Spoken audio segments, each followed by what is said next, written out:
Asып жаманымызды жасып жатасыздар. Біздің де енді өзіндік ерекшелік қиындығы бар жұмыстың да. Халықтың бәрінің көңілінен шыққанда сот жүйесі қызметінің жариялығын, ашықтығын қамтамасыз етуге қосқан үлесі үшін Мөлдір Серікқызына алғыс жарияланады.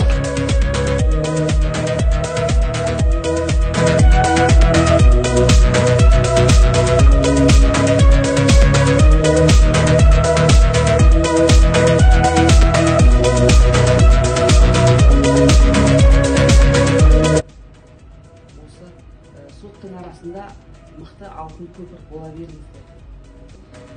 Жетістік те болады, барлығы да болады.